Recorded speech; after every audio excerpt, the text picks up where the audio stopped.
So they just got to get in front of the lights just playing, but all three are really, really talented basketball players, and they're all going to play, and it's just a matter of, we'll probably start Dang tomorrow, I would guess. We'll see what today's practice, we'll probably start him. You also mentioned the other night that Otis needs to play harder. I mean, what's that process like to get him to that point? He's from it, you know, it's you just got to give guys a chance to transition into it, going from where they're from into a different background. You know, it's not, he probably has never been in an intense basketball environment where he's from, and neither has Mats. So neither guy plays every possession with a lot at stake. Where Dang is from a different country as well, but he plays every possession with a lot at stake. So it's just a cultural thing that they just got to just grow into, and he will. But he's the most talented front court player. Every pro scout comes in here and says, boy, he's really intriguing. He can pass, he can catch, he knows how to play, he's long. Now it's just a matter of playing hard all the time. He doesn't know he's not playing hard. It's just part of his, you know, Gorky was the same exact way. He used to drive us nuts as a freshman. And then Gorky became what he is, a very good basketball player. What's the plan with the man at this point? We're going to redshirt him. Yep. Is there any sign that you've ever seen that maybe he would? I was thinking about it, but I think I could use David Levitch at that position, and I think he's better at the point than Ryan would be as a freshman. Levitch is a guy you could use at the 1, 2, and 3, and he never hurts you. You know, so he can do it, and he's much better than Ryan right now. So it's the smart thing to do, because Ryan, we think, is going to be a very good basketball player. Down the road, what do you kind of see from Ryan? He's a point guard. I mean, just as far as his skill level and things, you know, a couple. He's too weak physically right now. You know, he can't guard anybody. He can't finish. But I know he's going to be terrific because he can score. He's clever. He's, for a 5'11" and a half guy, he's very long. He has a long wingspan. Anything else? I apologize if someone's already asked, but with Nanu, with the fouls, is it just conditioning? Is it positioning? I think Nanu's a very good basketball player. I think if Nanu wants to get to here, he's got to reach a point when fatigue sets in. He's not going to give in and reach in and foul, give up on a play, not get up the line defensively. The moment he goes from here to here, from a stamina standpoint, then I think you're going to see potential greatness in that young man. He's not there yet, but I think Nanu could be one of the premier big men in the country when he gets from there to there. Now, he's not there yet. Every time you see him get tired is when he reaches in, when he does something that you don't expect, because he's very intelligent like Montrez was. He's very intelligent, knows the game very well, but when he gets tired is when he makes those mistakes. So if he just pushes through fatigue, he'll be fine. Do you have a conversation with him at all about this NBA stuff that has come up this offseason? Not at all. No. We live in a different world than you. You subscribe to those things, but I just know that none of those things are meaningful. I have pro scouts that come in, and you would be shocked at who they like. It's not the person you think. It would be shocking to you if you haven't heard with who they like. So it's the guys who pick the draft. I mean, you also, Terry. Did you expect Terry Rozier to go 16? Only because you thought you might. Yeah, but I love my players. You know, it's just that none of those things right now. It's like the rankings right now. It just, everybody. It doesn't take a genius to figure out that Kentucky and North Carolina and Duke and Maryland are 4 teams that you think are outstanding, but no one knows anything right now. I don't know. I mean, I can't look at our team right now and tell you how good we are. So it's the same thing with pro scouts right now. They don't. General managers and coaches, they don't even start looking at the players until the beginning of April. They don't even look at college games. When I was a pro coach, I never watched a college basketball game. Just the scouts come by, they watch practice, they get a feel, and all they're interested right now is in length, size, how hard they play. That just gives them a feel. Then they watch them on the big stage, how they react under the lights, and how they play. But the number one thing they all look at is length. If you don't have length, it's almost like a disease to them. It's the way they talk. Coach, throughout the years when the players come to you in the offseason and said, you know, hey, what do I got to do to get to the NBA? What do I got to do to get noticed? Stuff like that. what's generally your immediate reaction to something? You know what the problem is about that? That's a great question. You tell them the truth and they don't want to believe the truth. I'll give you an example. I said it last week about Montrez. If you watch him Houston play right now, he's on the baseline. And, he's played backup 5 and he thought he'd be a 3. Like I tell Jalen Johnson, he just thinks his mom hung the moon. And all he wants to do is make it easy on his mom. And I said, Coach, I'll do whatever you say. I just want to get to play this game for money. I said, okay, become Tristan Thompson. I said, become Kenneth Reed. Just rebound, be the best defensive player in college basketball, and play nonstop as if every possession, the game is on the line. That's your only opportunity to be a professional basketball player. So you would think that right now, but that's not, he envisions himself as being Kobe Bryant, not Tristan Thompson. But they don't understand if you want to get paid $93 million someday, you got to play like Tristan Thompson. Now, or Kenneth Reed gets $60 million. So you have to really understand what you can become and what will get you paid someday. Because 85% of all college players that go on to the pros are role players. They're all role players. They fit a role. And if players will just forget the movie star part of professional basketball and understand, how do I become Nazir Mohammed? How can I play for 16, 17 years and be the consummate pro? But sometimes they listen, sometimes they don't. And if I was a player like a Jalen Johnson or Nanu, that's what I would be. Now, Mango has that philosophy. He has it. But Mango doesn't, he's a unique individual. He doesn't worry about the future. He's certainly not concerned himself with the past. He just worries about every single day having as much fun as he can possibly have. It's a great way to live. But that's what I tell him. A realistic way of doing it is there are guys like Larry O'Bannon, Taekwon Dean, Tejo Palacios, Samaro Sanders just signed an incredible contract, who are, they're playing many, many years over there and having great success.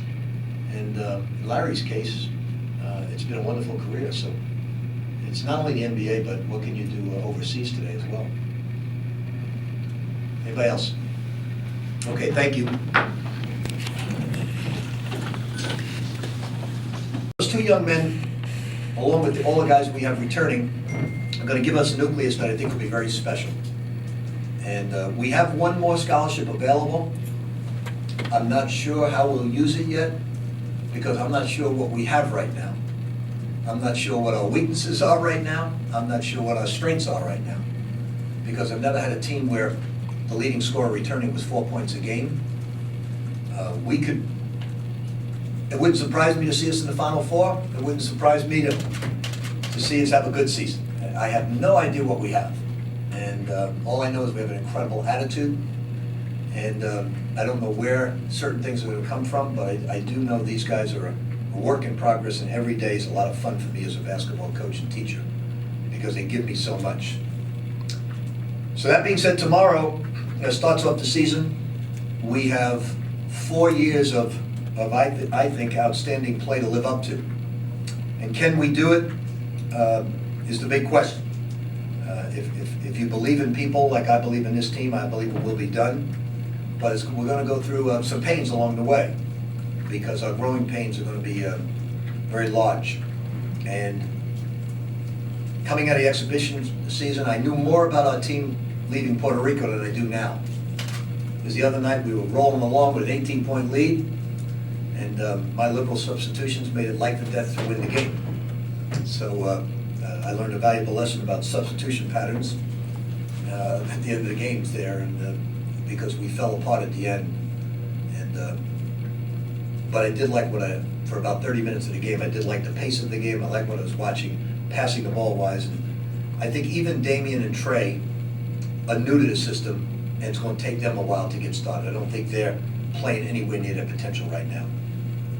So it's been a great 48 hours, and I'm really pumped up for the start of the season.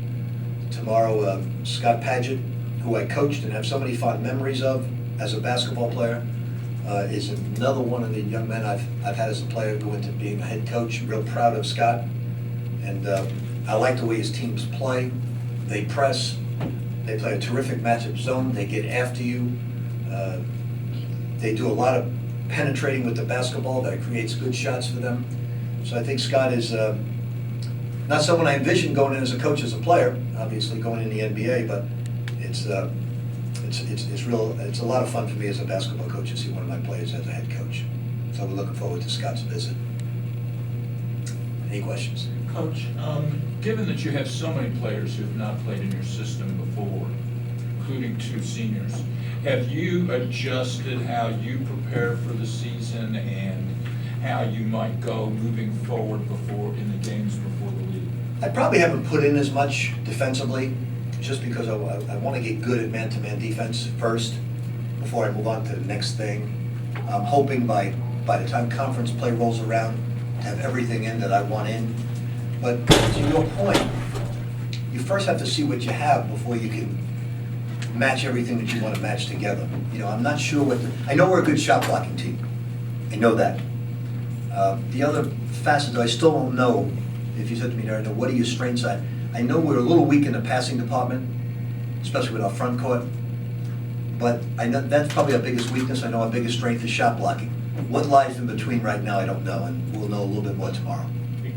Because of that, do you anticipate maybe the lineup will change some throughout the year? I mean, game by game, or will it be Well, matchups? I think you've been around me long enough knowing that starting doesn't matter. It really doesn't. Like I told Quentin, you're not going to start against Bellarmine, but don't think that you're not one of the top 5 players. And if you looked at the minutes played, he had the most minutes played and he didn't start.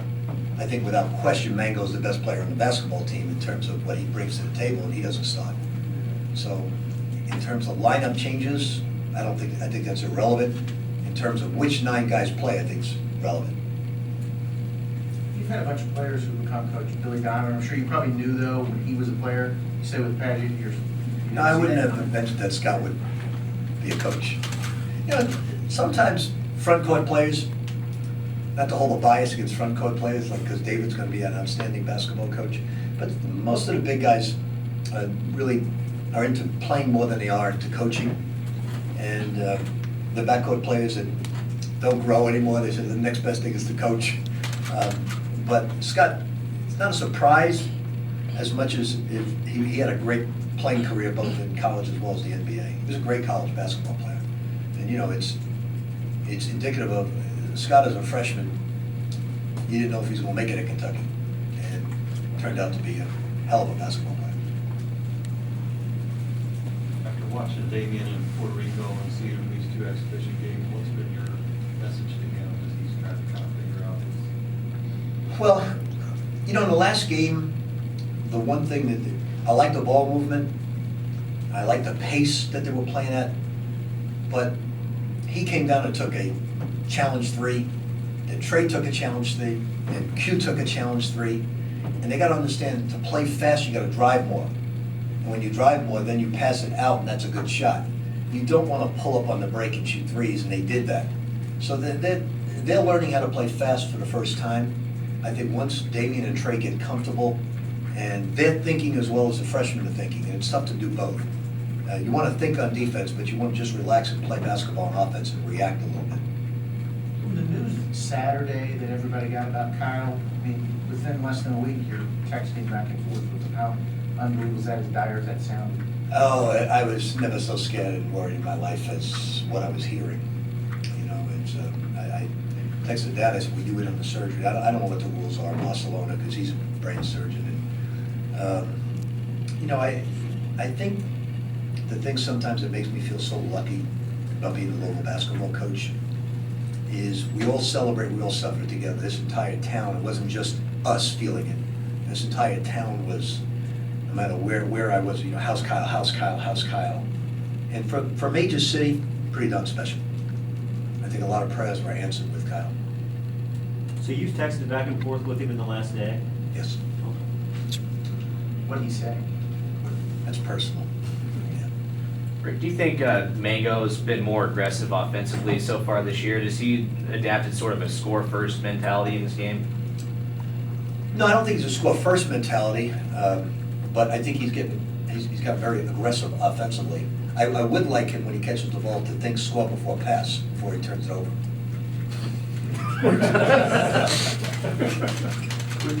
with Curry, you said you don't know how you'll use that one. Could it be a fifth-year guy? Do you think is that still gonna be an option? Well, I'm very bullish on this one and done. I haven't tried it. I've tried it now and I like it a lot, but you just don't know about those things, you know. We happened to play against Trey last year. We heard about it. Right now, I couldn't tell you if there is a 50th guy out there. I'm sure they're gonna pop up, but there's no, you know, maybe something for you to go into, Jody, you know, the writing and subscribing 50th players. You can do your research and sell it. Contemplating? Yeah. I'll buy it. With BJ, you talked about the family and that, you talked about, just talk about when he committed and how last night, I think he won a lot of fans over by saying he never wavered. You know, I know a lot of schools came after him, after him. I didn't hear any of that, but I don't subscribe to the same things that you subscribe to. You know, so from day one, I don't think he ever thought about anything except the University of Louisville. And, you know, we've appreciated his loyalty. We've appreciated, you know, that Frankie came in, it wasn't even a question about it. I think parents really do a lot of research, what they're all about. You guys have been around us a long, long time, and I'm not even sure you know what we're all about. But the parents know what you're all about, because they speak to other parents, they pay attention to academics, they pay attention to what you're all about. And regardless if there's a crisis or not, they understand how we're dealing with it. It's so versatile. How do you see him in the college game? You know, he can play 2, 3, he can be a Francisco Garcia in terms of being a point forward if you needed somebody, because your point guard's being pressured, who can bring it up against any type of pressure, that's him. He's just extremely versatile. He's a terrific athlete, he's very long, plays on the perimeter, goes to the basket. I watched a game this summer where we went to the foul line 22 times in the game. I think you may have been at that game too. How much does a season opener energize you as many times as you've done this when it comes down to a new season, especially with a completely new group? I won't say I'm nervous, I'm very apprehensive, because you just don't know, you know, you got guys coming, you got Montrezl Harrell coming back, you got Terry Rozier coming back, you got this guy coming back. You know exactly what to expect. Even though I know Damian's very good and Trey's very good, you know, they're gonna step out in front of 22,000 people tomorrow. And regardless of the fact that they've been out there, it's their adrenaline. And I try to tell Trey this all the time, that emotion can be a negative, passion can be a positive. Emotion will wear off, passion won't. So stay within yourself. Don't get too hyped up, because you're gonna be at a gas a short period of time. And for those guys who, you know, generally they're on the road being booed opening game of the season because they get taken some guarantee check before. Now it's a different situation. What are the things you're looking for from Deng and Donovan? You know, I think with this freshman class, as I said, it is one of the more talented freshman classes. But that being said, they all have certain weaknesses that they just need to play themselves out of. You know, Ray is just physically weaker than everybody else, so it's just a matter of gaining strength. With Donovan, it's just a matter of just getting playing time and just defensively just getting used to it, to where he overthinks too much. He asks too many questions rather than just playing, so he'll get through that. Deng is he's like Trey a little bit. He gets so emotional, so intense that it drains him.